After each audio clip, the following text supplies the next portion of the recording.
Welcome to the NYSE Big StartUp, a show about unlocking potential brought to you by NYSE and hosted by me, Guy Kawasaki. MongoDB is an open source database. It's a new kind of database. They call them NoSQL databases because they're non-relational. And then Tengen is our company. We started the project 4.5 years ago, the MongoDB project, and then we're providing the commercial services around it for companies. Coming from DoubleClick, you saw the problem, and so you decided to solve a problem because you knew of the problem firsthand. I mean, is that a good sort of path for an entrepreneur watching this video? I think a good path is you have to solve a problem, is look for a problem or a need, right? Look at trends, like technology trends, and try to intersect those, and then try to solve it. Looking back, do you have any regrets about what you did with Tengen that you would have done differently had you known?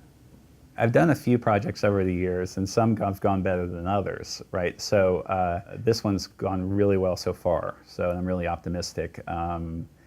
Sometimes for me personally, like as an entrepreneur, when things haven't worked, I find that in hindsight, it was usually the problem was the thesis or the business plan, right?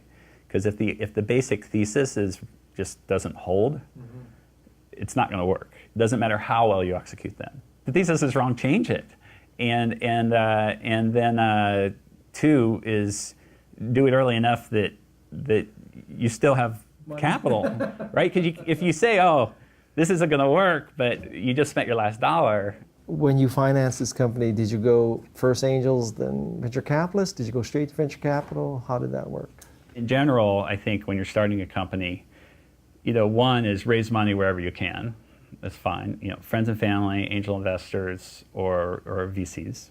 Angel rounds are very kind of can be low effort, right? You can kind of get it done and boom. Where with the venture folks, you can have a lot of conversations and then you just never get to the finish line. If you're for a first-time entrepreneur, I think it's generally a good thing because they will give you advice and try to help.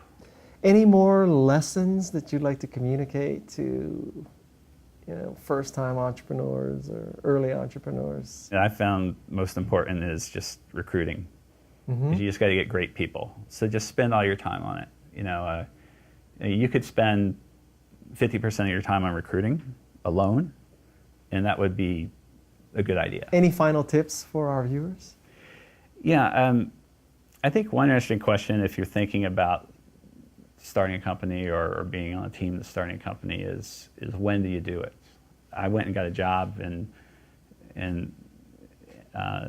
non-startup world for about 5 years. And I found that I learned a lot while doing that. And then I went to start a company. And I found that worked perfectly because kind of after 5 years, I'd learned some things about the business world, especially coming from more of an engineering education. And so I had some business knowledge then from the real world. You see, okay, what's product management do here? What does the doc team do? What does marketing do? How does sales work? You go on a couple of sales calls. You see support. You see all that stuff because it's all adjacent to you, so you kind of see how it's done, and you learn a lot. All right, thank you very much. Thank Great you. interview. Thank you for watching the NYSE Big StartUp.